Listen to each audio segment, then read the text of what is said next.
Have you ever wanted to say something in English, but your mouth just wouldn't move? You know the words, you've practiced, but when the moment comes, nothing comes out. If you felt that, you're not alone. Aya felt it too, until one day she decided to speak. Just one word, then a sentence. Here's how it happened. Aya was sitting at the kitchen table, finishing her toast and tea, when Mary, her host mom, walked in with a bright smile. "Guess what?" she said as she opened the fridge. Aya looked up from her plate. "Hmm?" "David's coming back today," Mary beamed. Aya blinked. "David?"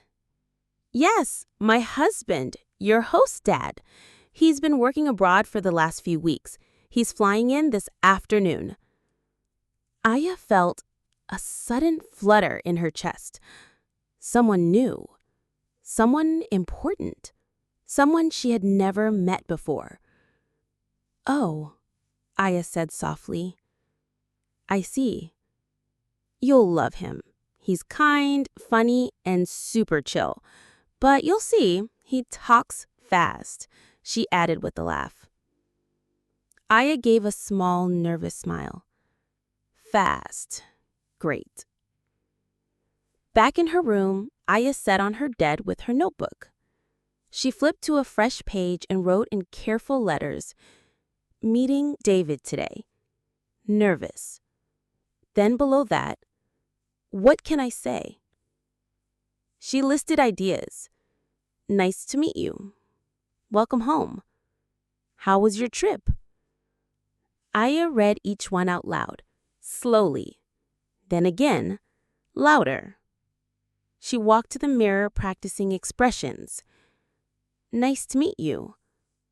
Welcome home."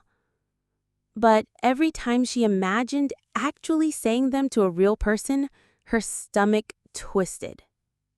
That evening, the front door clicked open.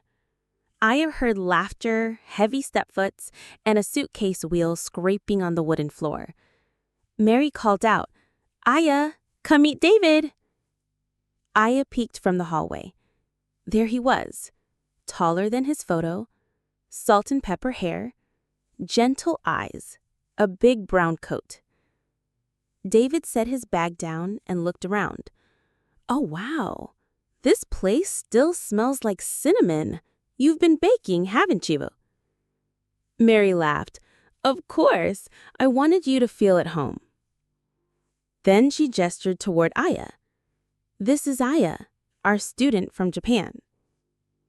David turned to her with a warm expression. "You must be Aya. I've heard all about you.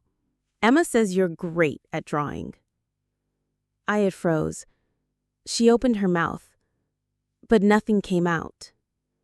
David waited patiently, his smile never fading. Aya looked down, swallowed, then lifted her head and said, very softly, "Nice to meet you." David's eyes lit up.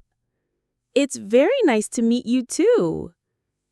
Aya managed a smile. "And welcome home." "Well, thank you," he replied, chuckling. "I've been looking forward to this day. Can't wait to get to know you better." Mary added, "Aya's been doing amazing with her English."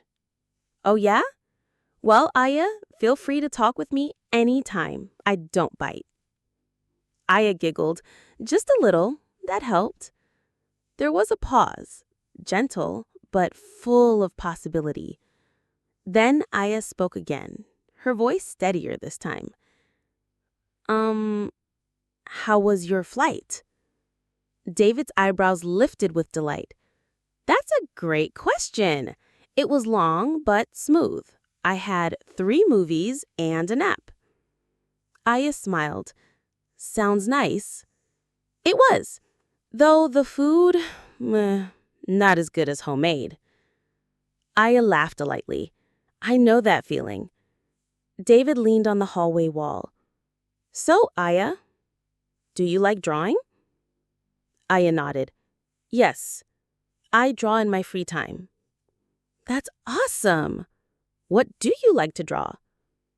People and places. Cool. Maybe I can see some sometime. Aya looked surprised, then nodded. Okay, maybe tomorrow. And just like that, a few small words had become a real conversation.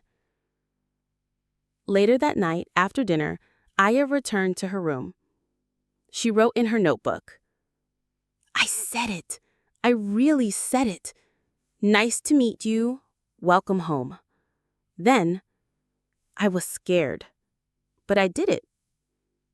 She drew a small star next to the sentence, her own quiet gold star. Before bed, Aya stood in front of her mirror again.